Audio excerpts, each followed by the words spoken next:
the investment was, we were still in the red and we're losing money because we're operating. We're still trying to figure our way through this thing.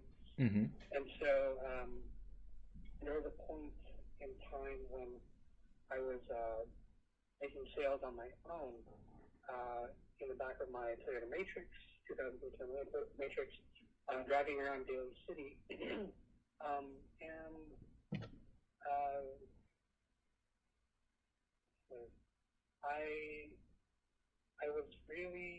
I was broke, dead broke. I mean, exhausted, my credit limits, exhausted. I had no more savings. I was no longer getting paid a salary through the business. And I remember this very vividly. I was out in Daly City trying to make sales to liquor stores, not bottle shops, but liquor stores with money, what do you call that, those MoneyGram places. Yeah. And I don't know how, but I guess we reposition the story here. I was at a gas station trying to find my way home. During the Sonatas, I was actually, I ran out of gas. I was on empty, completely exhausted my funds, stretched out my credit limits. Very embarrassing time in my life. But I had cases of lumbinose in the back of my truck, my Matrix. And I went to the gas station, couldn't even fill up my gas because I was declined. And so I said, "Oh shit! I'm broke." So the only way that I could get home was I gotta offload these cases. And so I said I wasn't able to really make any sales. I mean, some of them were consignment throughout that day. I agreed to consignment. And anyways, long story short, I said, I'm a really low place, and I was able to sell some cases to these liquor stores, and that is what funded my gas to drive home. My very sad time, going home, and I think in the process of building a business, you never really, when planning it out, you never really plan out those things. But I got to experience it firsthand, and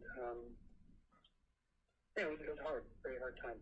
Yeah. And so I think what I take from that is that I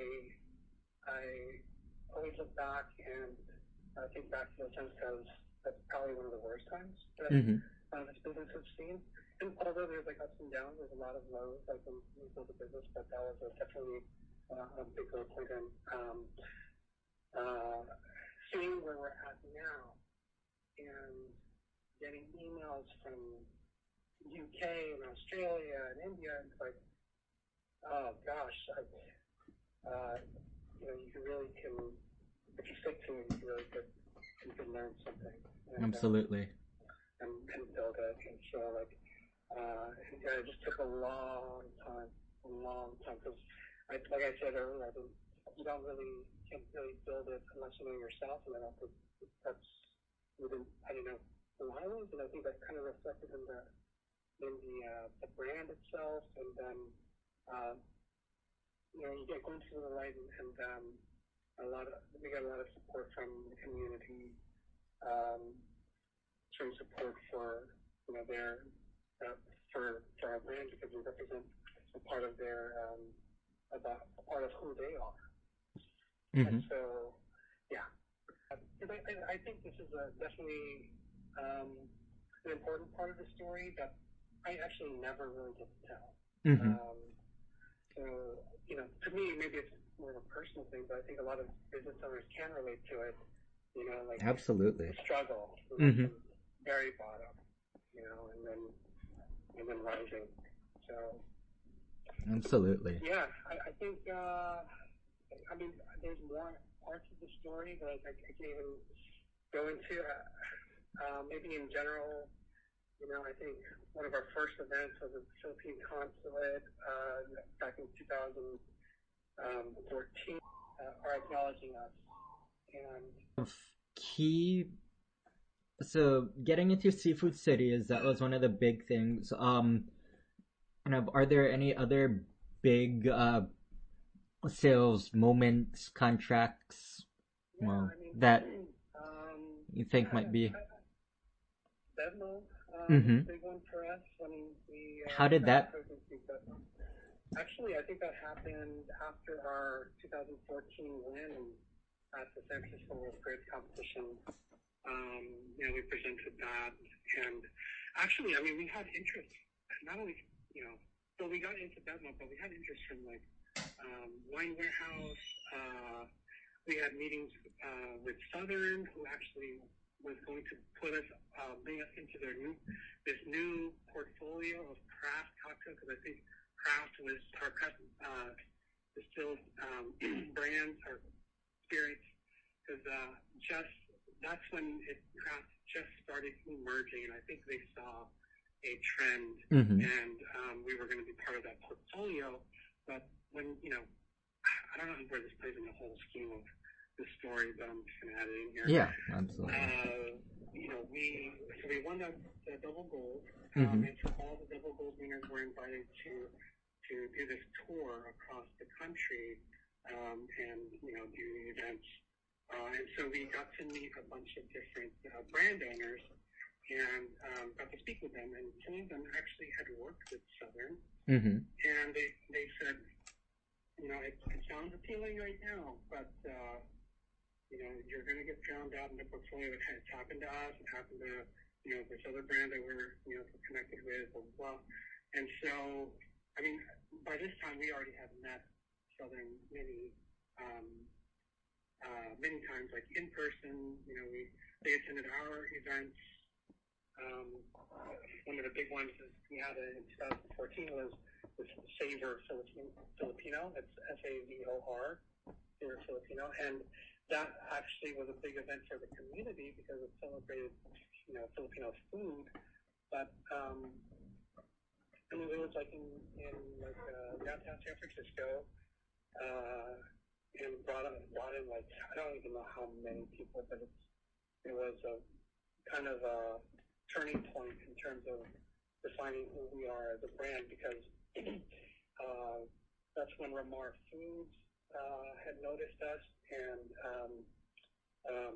the Filipino food movement noticed us, and even the Philippine Department of Tourism, the head of the Philippine Department of Tourism, called us to work with them on that project for the Savor Filipino, and that's when they actually dubbed, officially dubbed Infanta the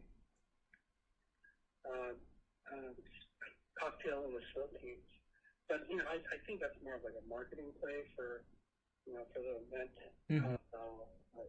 thing. But anyway. I don't even know what I'm trying to get at here. Maybe what I'm saying is I'm proud that we've kind of came into this thing without with no other point of reference, and now that how does, or I guess more so the coconut setup sort of thing. How does that go in terms of is that a separate person who does the collection of or separate entity that does the collection of the farming aspect and the distillation aspect, or is that all kind of one entity? Yeah. So when we do our run, it comes from different sources. It's not just one entity. Okay. Not one farm. There are multiple producers for the liquid. Okay. And then for so then